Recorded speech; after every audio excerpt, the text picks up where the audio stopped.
Kessler drove her heel into her husband's kneecap and heard him scream before her face hit the pavement. He had dragged her out of the car by her hair, and she had made him pay for every inch of it. Then the second blow landed, and the third, and the world went sideways, and Damon Kessler walked away from his wife of 4 years, while she bled into a gutter behind a shuttered warehouse in South Philadelphia. He took her phone, he took her wallet, he took her wedding ring. He did not take her shoes. If you want to see where this ends, subscribe and stay with the story to the last minute. And drop the name of the city you are watching from in the comments so I can see how far this one has traveled. The pain arrived on a delay the way it always does when the body is still deciding whether to survive. First, there was nothing but the cold coming up through her cheek and the taste of copper filling the back of her throat. Then her ribs remembered what had been done to them, and Nora made a sound that did not feel like it came from her own mouth. She did not think about dying. That surprised her later, when she had time to think about anything at all. What she thought about lying there with one arm pinned under her body and her sequin dress torn along the hip was the memory card taped to the inside of her left shoe, under the insole flat as a fingernail, and whether Damon had felt it when he checked her. He had not checked her shoes. 4 years of marriage, and he had never once considered that his wife might hide something below eye level. That was the thing about Damon. He looked at people from the top down, and he never bothered with the parts of them that touched the ground. Nora made herself move. The first attempt failed. Her left side lit up so violently that her vision went white at the edges, and she vomited weakly, mostly bile onto the pavement 2 inches from her own mouth. She lay in it. She had spent 4 years making sure the house never smelled like anything, and now she was lying in her own sick in a dress that had cost $2,000 of his money, and the humiliation of it was somehow worse than the ribs. That was what got her up, not courage, spite. She got onto one elbow, then onto her knees. Then she stayed on her knees a long time, breathing in short, shallow sips because anything deeper felt like a knife going in sideways. And she cataloged her injuries the way she had once cataloged line items in a forensic audit. Ribs at least 2, probably 3. Cheekbone split, left eye closing, wrist sprained, not broken because she could still make a fist. She made a fist. It hurt. She was glad it hurt because pain meant the hand still worked and she was going to need the hand. She had 11 months of his second ledger on that card. Not the numbers he showed his accountants, the other set. The ones she had built for him herself unpaid at the kitchen table. Back when he still called her brilliant and she still believed that being useful was the same thing as being loved. Nora Vance had been a forensic auditor before she was anybody's wife. Damon Kessler had married her, and 8 months later, he had explained patiently, reasonably in that voice he used when he was about to take something, that her working made him look like a man who could not provide. She had quit. He had thanked her by giving her the household books, and then the property books, and then the books that never went to anyone else because it turned out a wife could not be subpoenaed, and a wife did not ask questions, and a wife worked for free. She had asked questions. That was the mistake. 6 weeks ago, she had asked about a shipping company in Wilmington that owned 4 containers and no ships, and Damon had smiled and changed the subject, and Nora had stopped asking out loud and started photographing pages instead. Tonight, he had found the gap in his safe where the second ledger should have been, and he had put her in the car and told her they were going to dinner. She had known within 4 blocks that they were not going to dinner. She had known it, and she had gotten into the car anyway because part of her still wanted to believe that the man she married would not do the thing she was watching him do. She got a hand on the wall and got her feet under her and stood, and the standing took everything she had. Then she heard the car. It came slow, the way cars come when the people inside them are looking for something. Headlights swept the alley and pinned her against the brick, and Nora's whole body understood before her mind did that Damon had come back. That he had driven 3 blocks and thought it through and realized that a wife left breathing was a wife who could talk. She tried to run. Her body produced something closer to a stagger. She got maybe 9 feet before her knees folded and she went down again, hard on the same ribs, and the sound she made this time was not a sound she would ever repeat for anyone. The car doors opened, 2 sets of footsteps. Neither of them was Damon's. Nora had spent 4 years learning her husband's walk well enough to know his mood from the hallway. These were different, heavier, unhurried. The unhurried part frightened her more than anything else because men who hurry are men who are afraid of being caught, And men who do not hurry are men who own the street they are standing on. A voice above her asked what had happened to her. She said she had fallen. There was a pause, and then the voice observed quietly without any particular interest that everyone lied and that some people were simply worse at it than others. She got her one working eye open enough to see him. Not the details, not then. Just the shape of him, tall and unhurried and dressed like money, and behind him a second man built like a loading door, who was not looking at her at all, but at both ends of the alley, and whose hand had not moved from somewhere under his coat since he got out of the car. The second man said they needed to move, that this block was not clean. He called the first man boss. Something in Nora's chest went very cold and very still. She had heard that word in her own house. She had heard it through a study door, in a tone Damon used with no one else, a tone with the bottom scraped out of it. There was one man in this city Damon Kessler was afraid of, and Damon had never once said his name in front of her, and now Nora understood with absolute clarity that she was lying at his feet in a torn dress with her husband's fingerprints on her throat. The man crouched. He asked her name. Every instinct she had told her to lie again. Give a false name, be nobody, nobody gets followed. But she was already inside somebody's territory, bleeding on somebody's ground, and Nora Vance had spent 4 years being nobody, and it had not saved her. It had nearly killed her. She told him her name was Nora Kessler. He repeated the surname and something changed in the air. He asked if she was Damon Kessler's wife. She said she had been. The past tense came out before she had decided to use it, and it landed between them like a coin on a table. He asked who had done this. She told him. He did not react the way she expected. He did not curse or promise anything or reach for her.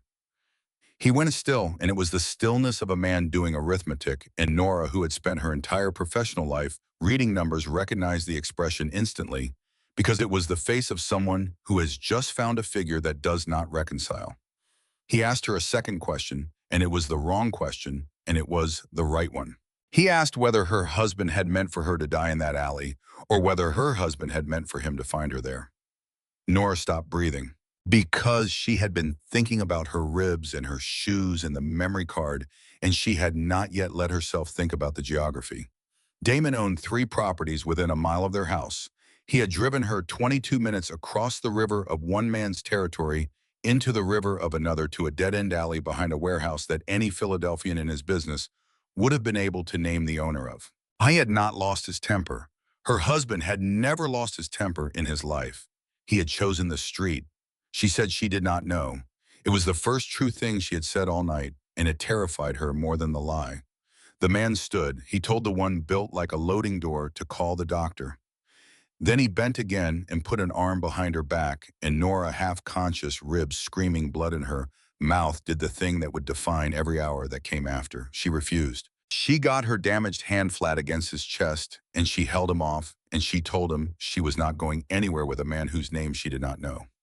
The one built like a loading door made a noise that might have been the beginning of a laugh and turned it into a cough. There was a silence that went on long enough for Nora to understand that whatever had just happened, it did not happen often. Then he told her his name was Raphael Moretti. She let him pick her up. She was unconscious before the car door closed, and the last thing she registered was that he had not asked her permission a second time, and that he had waited for it the first time. She woke into warmth, which was wrong, and quiet, which was worse. There was a monitor beeping somewhere on her right. There was a needle in the back of her hand. Her ribs had been wrapped so tightly that breathing had become a negotiation, and someone had washed the blood off her face and put her in a shirt that was not hers. A woman was in the room, older, calm, moving like someone who had been managing a large household for a very long time, who introduced herself as Vera, and said the boss had asked her to stay. A doctor came in behind her, a tired man in his 50s, who did not ask a single question about how Nora had gotten her injuries, which told her more about the house she was in than the crown molding did. 3 cracked ribs, severe bruising, no internal bleeding, concussion mild. He told her not to sit up for 2 days. Nora sat up in 4 hours, and the first thing she asked Vera for was not a phone, not a lawyer, not the police, and not her mother who had died 3 years ago, and not water, though her throat felt like a chimney. She asked for a laptop. Vera did not blink, which was its own kind of answer. She said she would ask. The asking took 90 minutes, and when the answer arrived, it arrived in person. Rafael Moretti came into the room without knocking in the way men do when every door in a building is theirs, and Nora got her first clear look at the man who had picked her up off the ground. Dark hair, a face built out of hard angles, forearms, marked with old scars, and eyes the color of weather coming in off the Atlantic. He did not look like a man who saved people. He looked like a man who collected them. He told her the laptop was not happening. She asked why. He said that a woman who had been in his house for 11 hours and whose first request was a machine that connects to the outside world was either very frightened or very dangerous, and that he intended to know which before he handed her one. Nora, who had been afraid of her own husband for 4 years and had just discovered that fear had a ceiling, told him he had that backwards. She told him she was both. Something moved across his face. It was gone before she could name it. He pulled a chair to the side of the bed and sat, and what followed was not a conversation. It was an interview, and Nora recognized it because she had run 100 of them from the other side of the table back when she was still a person with a business card. He asked her about the marriage in the flat and curious voice of a man establishing a baseline. When had the money started moving? Who signed? Who did the books? She answered everything until he asked what she had taken out of the safe. She told him she had taken nothing. He said nothing for a long moment. Then he told her mildly that she had lied to him twice now, once in the alley and once in his own house, and that he was not going to allow a third.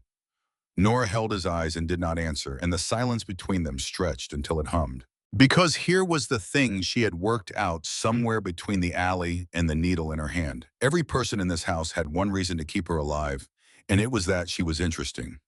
The moment she stopped being interesting, she became a liability with 3 cracked ribs.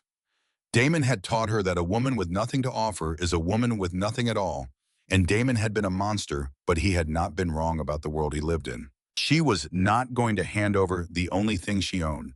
So she told him she would trade. He asked what she thought she had. She told him she had 11 months of her husband's private ledger, that she had built it herself, that she was the only living person who could read it, because she had written the coding conventions, and that he could have all of it the moment she was standing on her own 2 feet, with her own money in her own name, and a lawyer who worked for her and not for him. Silas Boone, who had been standing by the door with his arms folded, said something under his breath in Italian.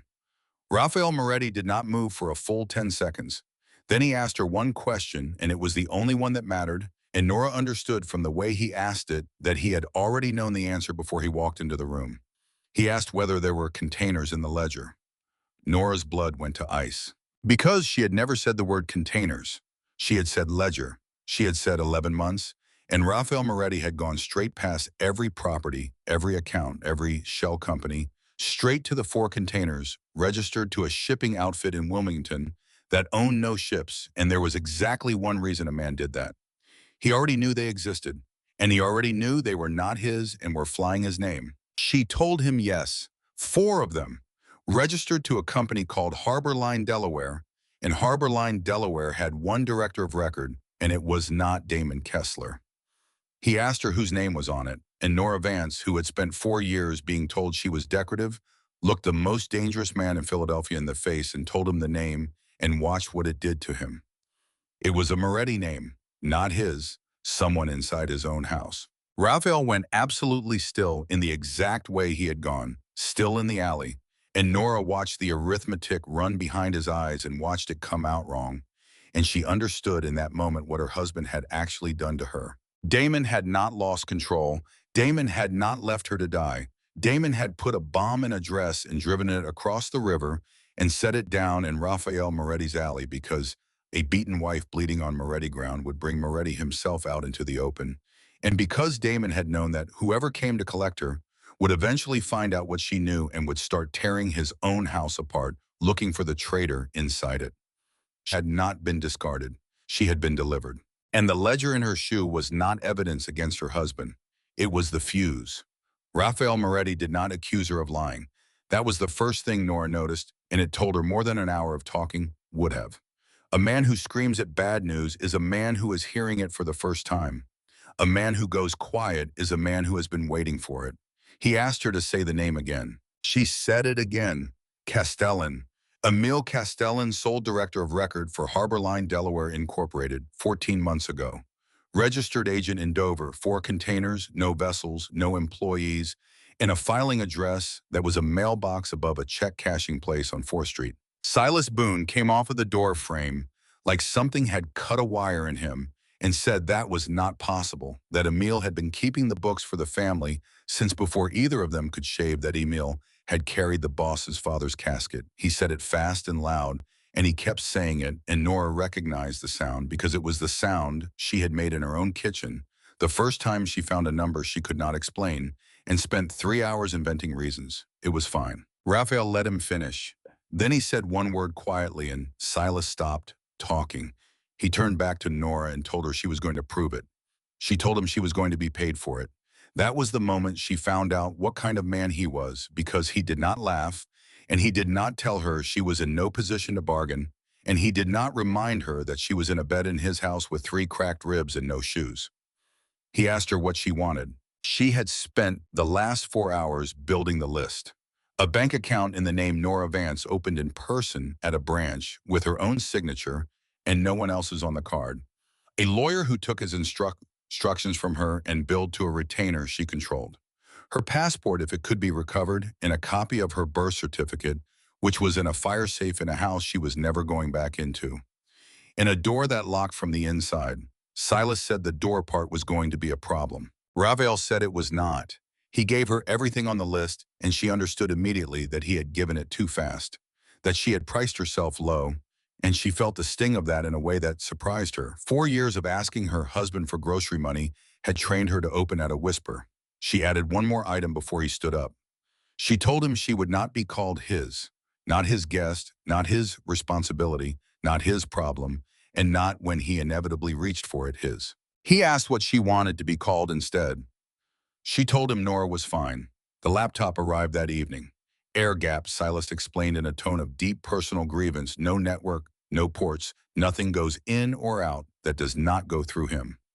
Nora said that was acceptable and asked for a second monitor, and Silas stood there for a second with the look of a man who had been outmaneuvered on ground he considered his own, and then he went and got one. She gave them one page as a gesture, not from the card, from memory. She wrote out a single reconciliation from March 12 line items and handed it to Raphael and told him to have someone pull the Harbor Line container manifest and compare the declared weights. 6 hours later, Silas came back into the room without knocking, which he had not done before, and stood at the end of the bed with a printout in his hand and told her that 4 containers had cleared the port, declared at 19 tons, and had been trucked out on axle configurations rated for 11. Nora asked him what that meant. Silas said it meant the containers had come in almost empty. She told him no. It meant they had come in almost empty and had been billed as full, which meant nobody was smuggling anything, which meant that containers were not moving goods at all. They were moving invoices. Somebody was buying nothing, shipping nothing, and paying real money for it, and the only reason to do that is to make dirty money arrive somewhere clean with a paper trail behind it. Silas asked whose money. She said that was the actual question and that she could not answer it from a bed. They moved her to the study 3 days later against the doctor's advice in her own ribs, and Raphael gave her a desk that had belonged to his father, and Nora sat down at it and worked 14 hours and threw up twice from the pain and did not stop. Vera brought her food she did not eat and then stopped asking and simply left it. On the 4th night, Vera came in at 2 in the morning and stood in the doorway and told her in the flat way of a woman who had watched a great many things happen in that house, that the boss had not gone to bed either, that he had been in the hall outside twice, and that in 11 years she had never seen him wait outside a door. Nora said she had not asked him to wait. Vera said that was precisely the point. The name Kovalenko surfaced on a Tuesday. It came out of a bank routing sequence, 4 transfers, none of them large, all of them landing at an institution in Riga that Nora had seen once before in a training seminar as an example of what regulators call a jurisdictional dead end. She traced it backward for 9 hours. It came out of Harbor Line. It went into a holding company. It came back into Philadelphia as a construction loan on a warehouse on Delaware Avenue, and the warehouse belonged to Damon Kessler. She sat back in the chair and felt the ribs bite and did not care. Her husband had not been laundering his own money. Her husband had been laundering somebody else's, and he had been running it through the Moretti name to do it, and he had been doing it with the help of Raphael Moretti's own accountant. She called Raphael in and told him, and she watched him receive it, and for the first time since the alley, she saw something crack. He asked how long. She said 14 months minimum, possibly longer because the coding conventions changed at month 14 and people change their handwriting when they get comfortable. He asked how much. She told him at 91 million and change. Silas said Emile Castellan had been at the boss's mother's funeral in April. He said it like it was a legal argument. Nobody answered him. They brought Emile in on a Thursday, and Raphael did the thing Nora had not expected, which was to let her sit at the table. Emile Castellan turned out to be a small, neat, apologetic man in his 60s, with reading glasses on a cord and a slight tremor in his left hand, and he was so ordinary that Nora felt her own certainty wobble for a full 30 seconds. He greeted Raphael with real warmth. He asked after somebody's daughter. Then he sat down and looked at the printouts and went the color of old paper. He did not deny it. That was the twist that split the room open. He looked at the Harbor Line filing with his own name on it, and he did not deny signing it. He said he had signed it. He said he had signed it because he had been told to, and when Raphael asked by whom Emile Castellan said a name that was not Damon Kessler's, he said it was Raphael's uncle. Silas said something violent and got out of his chair. Raphael did not move at all, and Nora, who had by now learned to read that stillness, understood that this was the worst thing that had happened to him in a very long time. Emile said the instruction had come down through the family, the way instructions had always come down through the family, that he had been shown a signature, that he had been 63 years old and had been keeping those books for 31 years and had never once been asked to verify an order from a Moretti, and that if the boss wanted to shoot him for that, he would like to finish his coffee first. Nora asked him a question then, and everybody in the room turned, because she asked it in a voice she had not used since she was 27 and had a badge and a caseload. She asked him whether he had ever seen the money. Emile said no. He said he signed formation documents and filed returns and never touched an account. She asked whether anyone had ever asked him to reconcile Harbor Line against the family ledgers. He said no. He said Harbor Line had been kept separate expressly and that he had been told it was a real estate vehicle. Nora said that was the whole thing then. Emile Castellan was not a thief. Emile Castellan was a signature. Somebody had needed a Moretti name on a Delaware filing and had walked into a 63-year-old man's office and gotten one for free. And the beautiful part, the part she genuinely admired, was that if it had ever unraveled, the only fingerprints on the paper would have belonged to a loyal old man who would have died before he explained himself. Raphael asked her who she thought had done it.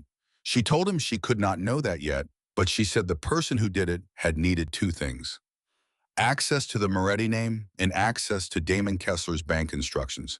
And there were not many people in the city who had both. She did not say the rest of it out loud. The rest of it was that she had access to both and that she had spent 4 years being the only other person who could read those books, and that if she had died in that alley, every single line of this would have been laid at the feet of a dead woman with a grudge and a stolen ledger. She went upstairs and was sick again, and this time it was not the ribs. Damon's lawyer sent the letter on day 9. It came to Raphael's house, which was in its own way the loudest thing Damon had ever said to her. It was 2 pages, it was cordial, and it offered her a divorce settlement of $400,000 immediate no contest in exchange for the return of certain personal property belonging to her husband and a mutual non-disparagement clause. Nora read it twice and started laughing, and then could not stop, and the laughing hurt her ribs so badly that she had to hold onto the desk, and Vera came and stood next to her without touching her until it passed. She told Raphael she wanted the meeting. He said no. She said she had not asked. They argued for 40 minutes, and it was the first real fight of her adult life in which she did not apologize. And somewhere in the middle of it, she realized she was enjoying it, which frightened her more than the fight did. Raphael said Kessler had put her in a gutter once and would do it again. Nora said Kessler had put her in a gutter because he thought she was furniture, and that furniture does not walk into a room and sit down across from you, and that she needed him to see her sitting down. Raphael said she was doing this for the wrong reason. She said she was doing it for the only reason she had left. He came around the desk then and stood closer than he had stood since the alley, and he told her that if she went with Silas on one side and him on the other, and that she would not be alone with that man for 1 second, and that if Kessler put a hand out toward her, the meeting would end in a way she would not enjoy watching. Nora said that was acceptable. Then she said one more thing. She told him that when Damon started talking, Raphael was going to want to answer and that he was not going to. That she would do the talking. That she had spent 4 years listening to men negotiate over her head about her own life and that this one was hers. He looked at her for a long moment and then he agreed, and Nora understood that she had just taken something from him that he did not give away. They met in a produce warehouse on Water Street that belonged to nobody at 9 in the morning with 4 of Raphael's men and 3 of Damon's and 100 feet of open floor between them. Damon looked good. That was the obscenity of it. He had gotten a haircut. He stood there in a coat she had picked out for him, and when she walked in, he did the thing he always did, which was to soften his face by about 10% and tilt his head, and Nora felt her body respond before her mind could stop. It felt 4 years of trained appeasement come up her spine like a reflex, and she made herself take one more step forward. He said her name like an apology. She told him he did not get to use it. He tried the second gear. He said he had lost control, that he had been terrified, that he had driven around for an hour looking for her. He said the word "we" 11 times in 90 seconds. Nora counted them because counting was the only thing keeping her upright. Then she asked him why the alley. He blinked. She said it again.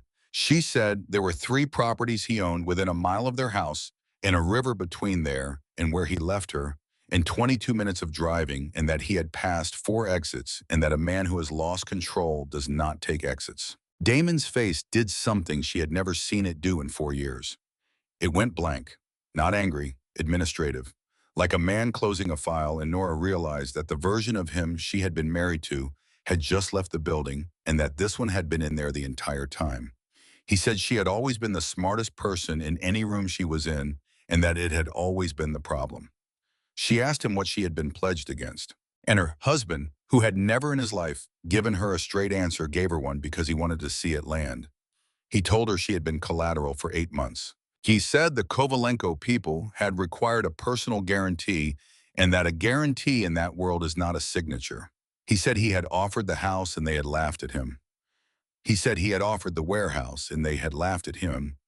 He said he had offered her and that they had stopped laughing, and that the arrangement had been in place since November and that she had cooked him dinner every night of it. Silas moved. Raphael put a hand on his chest without looking at him. Nora stood there and did not fall down, and later she would consider that the single greatest physical achievement of her life. She asked him what he thought was going to happen now. Damon smiled, and it was not a bluff, and that was how she knew the meeting had gone, the way he had planned it from the moment his lawyer put a stamp on the envelope. He told her the ledger she had was 11 months long, and that the arrangement was 14, and that there were 3 pages missing from the front of it. He said the 3 pages named the guarantee. He said they named her in writing by date of birth, and that they were the only document in the world that proved the Kovalenkos owned a debt they could still collect on, and that he had them in a safe deposit box, and that he had already told them so. Then he looked past her at Raphael for the first time all morning, and he said that he had not sold his wife to those people. He said he had sold her to them twice. The surgery took 5 hours and 40 minutes, and Nora sat through all of it with his blood dried into the creases of both her hands because nobody offered her a sink, and she did not think to ask. Silas came out twice. The first time he said nothing and went back in. The second time he sat down beside her and told her the round had gone through and clipped something in the abdomen, and that they had lost him once on the table for 19 seconds, and Nora heard the number 19 and understood that Silas Boone had been standing in that room counting. She asked him whether Raphael would live. Silas said the doctor had used the word stable and had then used the word coma, and that in his experience those 2 words in the same sentence meant nobody knew anything. She said she needed to make a phone call. Silas said she needed to sit down. Nora told him that in about 6 hours, every man in this city who had ever been afraid of Raphael Moretti was going to find out that he was unconscious in a bed, and that fear is a perishable good, and that the moment it's spoiled, they would come for the house, the port, the men, and everyone in this hallway. Silas said, "Let them come." She said that was exactly what they were counting on him to say. He got quiet. She told him the truth, which was that the Kovalenkos were finished, that $241 million in frozen paper had ended them in Philadelphia more permanently than any peer could have, but that the Kovalenkos had never been the problem. The problem was the four people who had known the time and place of the Water Street meeting. The problem was the leak, and the leak was still in the house, and it was still breathing, and it had just been handed the best week of its life. Silas said the four people were himself, Raphael, Vera, and her. Nora said no. She said there had been a fifth. He asked who. She said the man who had driven the second car to Water Street. Because a driver knows a destination 20 minutes before anyone else does, and that nobody counts the driver, and that this entire 14-month scheme had been built by somebody who understood at a bone level that the people who do the invisible work are the people nobody watches. Silas said the driver's name was Nico Ferrante, and that he had been with the family 6 years. Nora said to go and look at his accounts, and that she would tell him exactly what to look for, and that he would not find deposits because nobody is that stupid anymore, and that what he would find was an absence, a car payment that stopped, a card that went quiet, debt that dissolved without a trace of money moving. Silas found it in 90 minutes. 41,000 in medical debt for a mother in Norristown cleared in a single day in February by a payer of record that did not exist. He wanted to go get him right then. Nora told him no, and it was the first order she had ever given anyone in that house.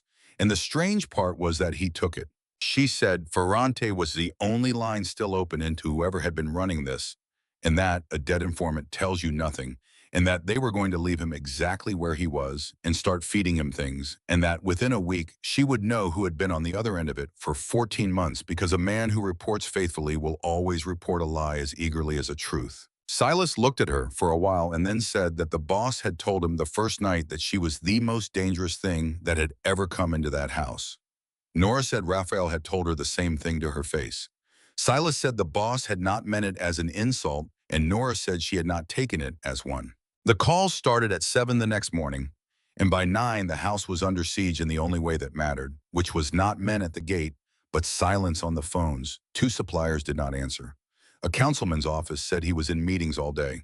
A union rep who had eaten at Raphael's table returned a call in 11 minutes, and then 4 hours later stopped returning them at all. Silas said it was starting. Vera said the 5 families had called a sit-down for Thursday, and that a Moretti was expected to attend, and that there was no Moretti to send because Raphael had no brothers, and his uncle was the man whose name had been on the Delaware filing and who had been in the wind since Tuesday. Silas said he would go. Vera said with respect that he could not because he was a soldier, and that walking a soldier into that room would tell every man at the table that the Morettis had nobody left, and that the meeting would become an auction of a dead man's territory before the coffee arrived. Silas asked her what she suggested. Vera did not answer him. Vera turned and looked at Nora, and Nora understood that Vera Salvatore had worked in that house for 11 years and had been thinking about this since roughly 4 o'clock in the morning. Nora said she was not family. Vera said she was the only person in Philadelphia who could put a hand on $241 million of somebody else's money. And that family was a story people told about power after they already had it. Silas said the room would eat her alive. Nora said the room had never met an auditor. She spent Wednesday building it. Not a speech, a package. She pulled the harbor line structure apart and rebuilt it as a map, and then she did the thing she had been quietly doing for 6 days without telling anyone, which was to run the same pattern against every other name that came out of the Kovalenko routing chain. Because money that comes into a city does not come to one door.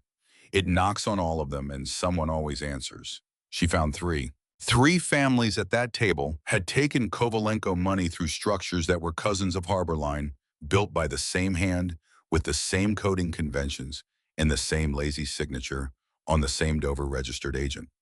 None of them had 240 million exposed, but all of them had enough that a federal attorney with a highlighter would have a very good year. She printed 4 copies. She had her lawyer sit in a car outside the building with the 5th. Thursday, she walked into a room in a private club on Broad Street with Silas 1 step behind her, and every conversation in it stopped, and a man in his 70s asked, not unkindly, who had brought the girl. Nora said her own name and then said she was there for the Morettis, and somebody down the table laughed. She let them laugh.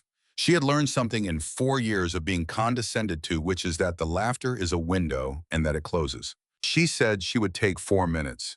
She told them Raphael Moretti was alive. She did not say more than that, and she did not let her face say more than that. And later, Silas told her that was the moment the room stopped being sure. Then she put the folders on the table. She said that on Monday night, a correspondent bank in New York had frozen $241 million in Kovalenko assets, and that they could verify that in an hour. And she waited while three men made phone calls, and she watched their faces come back changed. She said she had done that. She said she had done it with a laptop that could not connect to the internet from a chair with three cracked ribs in 4 hours. Then she told them what was in the folders, and she named the three families, and she did it without raising her voice and without looking at any of them for longer than she looked at the others. And she said that she had not sent those and had no intention of sending those, and that she wanted to be extremely clear about why. She said it was not loyalty because she owed none of them anything. She said it was not fear because they had already established what she could do from a chair. She said it was arithmetic, that the Morettis and their people would be left alone entirely, and that the port arrangements would continue as they had, and that in exchange, every one of them would go on being a man with a house and a wife and a boat instead of a defendant. She said the paper would sit where it was for as long as that held. She said it would move the day it did not. Somebody said that was a threat. Nora said it was a term sheet and that a threat was what her husband had used, and that a threat is what men reach for when they have not done the work. The old man at the head of the table asked her a question then that nobody expected. He asked her what she wanted for herself. She said nothing from any of them. He asked her again, and she said one thing. She said she wanted it understood in that room and everywhere those men talked that Nora Vance was not attached to anyone. Not a wife, not a widow, not a woman under somebody's protection. She said she was not property that had changed hands, and that if any of them ever spoke about her in those terms, she would find out because she always found out, and the folders would stop being hypothetical. The old man looked at her for a long moment. Then he said the word untouchable, and he did not say it warmly, and he did not say it as a gift. He said it the way a man says a fact he has just been forced to accept. She was in the car before her hands started shaking, and Silas drove 4 blocks and pulled over and sat there and let her fall apart in the passenger seat without saying a word or touching her. And when she was done, he handed her a napkin from the glove box and said the boss had chosen well. And Nora said the boss had not chosen anything, that she had walked into that alley on her own 2 feet and had walked out the same way. Silas said that was what he meant. Nico Ferrante broke on Saturday. He broke because Nora had spent 3 days feeding him a fiction about a shipment that did not exist, and when the men who came for it walked into an empty lot and found Silas instead. Ferrante understood in about 4 seconds that the only person who could have set that up was sitting in the boss's study with a laptop.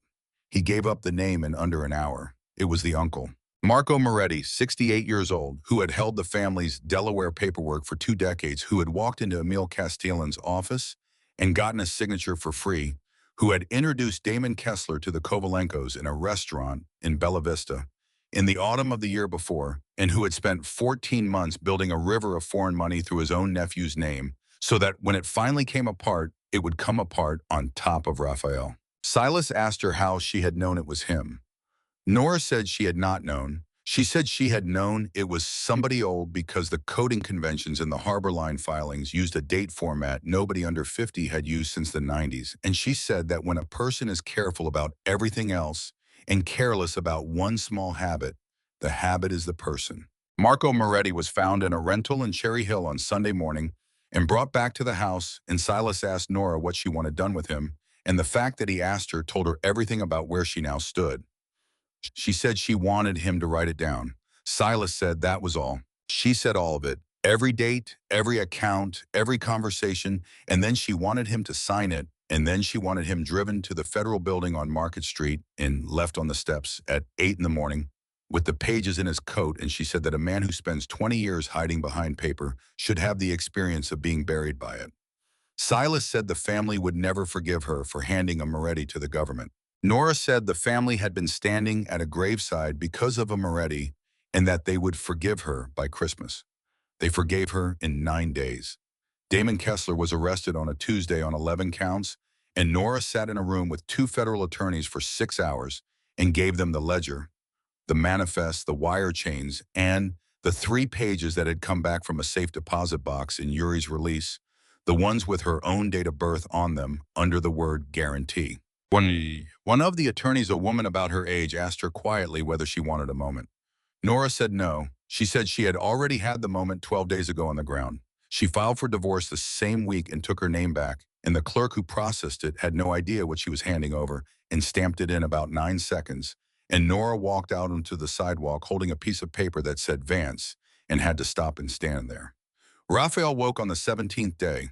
She was not in the room. She had gone downstairs for the first time in 2 days because Vera had physically taken the laptop out of her hands, and when she came back up, Silas was in the doorway with his face wrecked, and Nora's whole body went cold before he could speak. He said the boss was asking for her. She got to the bed, and Raphael Moretti opened his eyes and looked at her, and it took him a long moment to find the room and find her in it. He tried to say her name, and it came out as nothing. She told him not to talk. He did it anyway. He got 3 words out. He asked her what she had done, and Vera, standing behind her in the doorway with her arms folded and her chin up, answered before Nora could and said that while he was lying there, that woman had kept his house. He did not thank her. That was the first thing Nora noticed, and it landed strangely because she had braced for gratitude the way a person braces for a hand on the back of the neck. Instead, Raphael Moretti lay there with a tube taped to his forearm and looked at her for a long time, and then asked in a voice with the bottom scraped out of it whether she had gone to Broad Street alone. She said Silas had been with her. He said that was not what he asked. She said yes. He closed his eyes and something moved through his face that was not anger and was not pride, and it took her the rest of the day to work out what it was, and when she did, she wished she had not because it was grief. He had spent his entire life believing that he was the only wall between his people and the world, and a woman with 3 cracked ribs had walked into that room without him, and the wall had held anyway. It took him 9 weeks to walk unassisted. I was a terrible patient. He fired the physical therapist twice. He tried to take a phone call about the port on day 3, and Vera unplugged the phone at the wall in front of him and told him she had wiped his face when he was 4 years old and would do it again. Silas laughed so hard he had to leave the room. Nora stopped sleeping in the house in the 6th week. She did it quietly. She rented a 1-bedroom on Christian Street above a shoe repair place, 400 square feet with a radiator that banged, and she moved in with 2 suitcases and a laptop and the piece of paper that said Vance. Silas found out and drove over and stood in her doorway and asked her what the hell she was doing. She said she was living somewhere. He said the house had 30 rooms. She said the house belonged to Raphael Moretti and that she had spent 4 years in a house that belonged to a man, and that no matter how kind that man was, the front door had still opened outward for him and inward for her, and that she was not doing it again. Not even a good version of it, not even a version she liked. Silas stood there for a while. Then he said he would put 2 men on the block. She said no. He said she did not get to say no about that one, and she looked at him and saw that he had used the exact tone Raphael used, and she understood that Silas Boone was terrified in a way he did not have language for, and she let it go, and the 2 men sat in a car on Christian Street for 6 months, and she brought them coffee and never once complained. Raphael came in the 8th week. He came up 4 flights of stairs on a leg that had no business on stairs, and he stood in her 400 square feet and looked at the radiator and the folding table she used as a desk, and Nora watched him have an entire argument with himself and lose it. He said one thing. He asked if she was safe here. She said yes. He said all right, and he did not offer her money, and he did not offer her the house, and he did not say a single word about the size of the room. And Nora felt something in her chest give way because he had come up 4 flights specifically to not say those things. And she understood that this had cost him more than the stairs. He sat down on her 1 chair because he could not stand any longer, and he asked her what she was going to do. She said she was going to work. He asked doing what? She said she did not know yet. She found out 3 weeks later, and she found out the way most people find out anything, which is that somebody asked her for help, and she said yes without thinking. Vera's cousin's daughter, 26 kids whose husband had put every account in his own name and then left, and who had been told by 2 lawyers that without documentation there was nothing to be done. Nora sat at a kitchen table in Fishtown for 5 hours with a shoebox of receipts and a phone, and by 10 that night, she had found $19,000 in a custodial account the woman did not know existed, and a lease deposit in her name that had been quietly collected by a man who was not on the lease. The woman cried. Nora did not until she got home, because she had spent 11 weeks taking apart a $241 million laundering structure and had felt nothing but competence. and she had spent 5 hours at a kitchen table over $19,000 and had felt something crack open in her that had been welded shut since she was 27 years old and had a badge and a caseload and a future. She rented an office on Christian Street and marched 2 doors down from her apartment, and the sign on the glass said Vance Forensic. And underneath it, in smaller letters, it said financial recovery. Her first 3 clients came from Vera. The next 11 came from those 3. Almost none of them had ever been hit. That was the thing that stayed with her. They came in with the same look on their faces. Women in their 30s and their 50s, and one who was 71, and they all opened the same way, apologizing, saying they were probably wasting her time, saying he had never laid a hand on them. And then they would say the rest of it, that he had put the house in a trust she was not a beneficiary of, that she had signed a joint return for 11 years without ever reading it, that she had run his business books for a decade off the payroll and had no employment record and no Social Security credits and no proof she had ever worked a day, that she had asked for a debit card at 43 years old and had been told they would discuss it. Nora told every one of them the same thing, and she never got tired of saying it. She told them that control of money is not a personality difference, and it is not a bad marriage that it has a name in the statutes of 11 states, and that the fact that nobody had left a mark on them did not mean nobody had done anything to them. By the end of the first year, there were 3 people working for her and a waiting list. She testified against Damon Kessler in October. She had thought she would be afraid. She was not. She was on the stand for 2 full days, and defense counsel came at her hard because there is nothing else to do with a witness who has documentation, and he called her a jilted wife and a woman with a motive and a mistress of the man who put her husband in this position, and Nora answered every question in the flat, unhurried voice of a woman reading a bank statement. Damon looked at her the entire time. He had lost weight. He looked for the first time in the 4 years she had known him like an ordinary man. On the second day, his lawyer asked her whether she had loved him. The prosecutor objected. The judge overruled it, which surprised everyone. Nora sat there for a moment.